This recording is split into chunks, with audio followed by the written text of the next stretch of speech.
Yan mga ating, dahil meron tayong avocado, gagawa tayo ng avocado chocolate drink. So isang avocado, pwede na rin yan para sa dalawang baso siguro. So lagyan natin yan ng half cup of milk. So yan, lagi lang tayong tansyahan. Pwede na siguro yan. At maglalagay tayo ng mga 3 to 4 spoon of condensed milk. Yeah. So yun guys, i-blend lang natin yan until smooth. At isahan natin yan. So enough nga talaga yan sa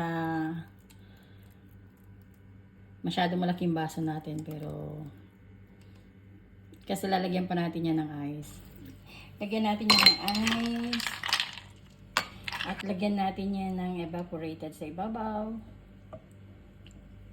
So, yan, nagtunaw tayo ng chocolate at ilalagay natin yan dito at nakagawa na tayo ng creamy avocado chocolate drink. Let's go! Gumawa na tayo at nang matikman na ninyo itong aking pinaghirapang drinks na ito. Actually, very easy lang naman siya. Titikman ko na. Actually, first time ko lang siyang ginawa kasi may chocolate siya. Usually, avocado lang.